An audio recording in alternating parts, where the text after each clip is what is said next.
তো নমস্কার বন্ধুরা, আশা করি সবাই ভালো আছেন। তো বন্ধুরা, এখন যে সিনেমাটার বিষয়ে আমি কথা বলবো, ছবিটার নাম হচ্ছে হামসে হ্যায় জামানা। হামসে হ্যায় জামানা, যেটা 1983 সালে রিলিজ করেছিল।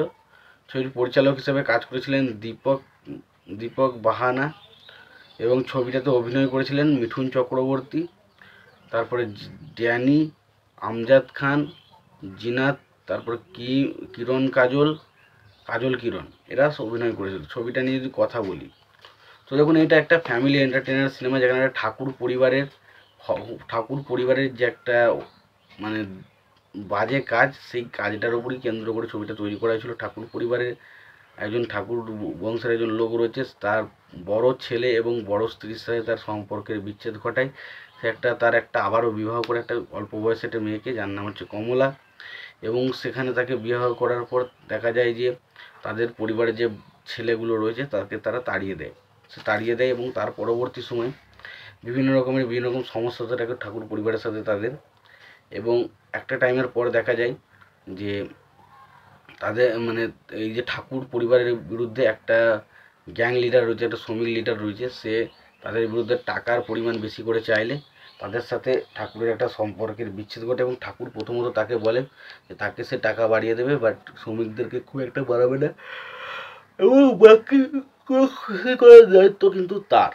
এইরকম একটা কথা বা একটা যুক্তি তাকে দেয়, এবং সে সেটা নিতে রাজি না হয়, তাকে হত্যা করে। এবং পরবর্তী সময় তাদের যে স্ত্রী রয়েছে তাকে তাড়িয়ে দেওয়া হয়।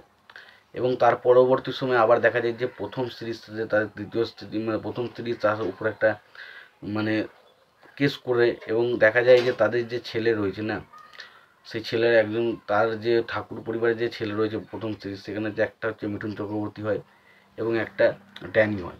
এবং তারা কিভাবে তার মায়ের হত্যার প্রতিশোধ নেয় এবং তাদের উপর হওয়া অত্যাচারের প্রতিশোধ কীভাবে ঠাকুর পরিবারের কাছ থেকে নেয়, সেটা নিয়েই সিনেমা। এবং পরবর্তী সময় আমরা এটাও দেখতে পাই যে আর কি ঠাকুরের যে দ্বিতীয় স্ত্রী রয়েছে তার একটা মেয়ে থাকে এবং একটা ছেলে থাকে। ছেলেটা আমজাদ খানের ক্যারেক্টারটা হয়, এবং এবং দেখা যায় যে মেয়েটা একটা গরিব ছেলেকে ভালোবাসে। ফলে দেখা যায় যে আর কি ঠাকুর একটা ছেলের সাথে তার মেয়ের বিয়ে ঠিক করে, কিন্তু সেটা হয় না। তো এরকম নিয়ে সিনেমাটা একটা পারিবারিক সেন্টিমেন্টাল ঘটনা, এবং সেখানে শেষ পর্যন্ত কী হয় সেটা নিয়ে সিনেমাটা দেখতে চাইলে অবশ্যই দেখো। তো এই সিনেমাটার বিষয়ে যাওয়ার আগে সিনেমা ফটোগ্রাফি এইসব বিষয় নিয়ে যদি আলোচনা করি, তো সিনেমা ফটোগ্রাফি হিসেবে কাজ করেছিলেন হচ্ছে দীপক হাসান। ছবিটার রান টাইম ছিল 125 মিনিটের মতো। ছবিটার বাজেট হচ্ছে 1.5 কোটি টাকা মতো। ছবিটার গল্প লিখেছিলেন রাম লক্ষ্মণ। ছবিটার সঙ্গীতের কাজ করেছিলেন রাম লক্ষ্মণ। ছবিটার প্রযোজক হিসেবে কাজ করেছিলেন দীপক বাহানা। তো এই ছিল মোটামুটি এই সিনেমাটা নিয়ে আপডেট। এবং এই সিনেমাটা বলে রাখি, এত বড় বড় কাস্টিং থাকা সত্ত্বেও কিন্তু ছবিটা বক্স অফিসে সেইভাবে ওয়ার্ক করেনি, খুব একটা ভালো চলেনি। এবং আশা করেছিলাম ছবিটা হয়তো ভালো চলবে, কিন্তু সেইভাবে চলেনি। তবে ছবিটা মোটামুটি ঠিকঠাক সিনেমা, খুব একটা যে আহামরি কিছু সিনেমা সেটা কিন্তু কখনোই বলা যায় না। তো তোমাদের এই সিনেমাটা নিয়ে কি মতামত রয়েছে তোমরা অবশ্যই জানিও। তোমাদের যদি ভিডিওটি ভালো লেগে থাকে লাইক কমেন্ট শেয়ার করে দিও। চ্যানেলটা নতুন হয়ে থাকলে অবশ্যই তোমরা চ্যানেলটা সাবস্ক্রাইব করে নিয়ে পাশে বেল আইকনটা অবশ্যই প্রেস করে দিও। ভালো থেকো, সুস্থ থেকো, দেখা হচ্ছে পরে ভিডিওতে।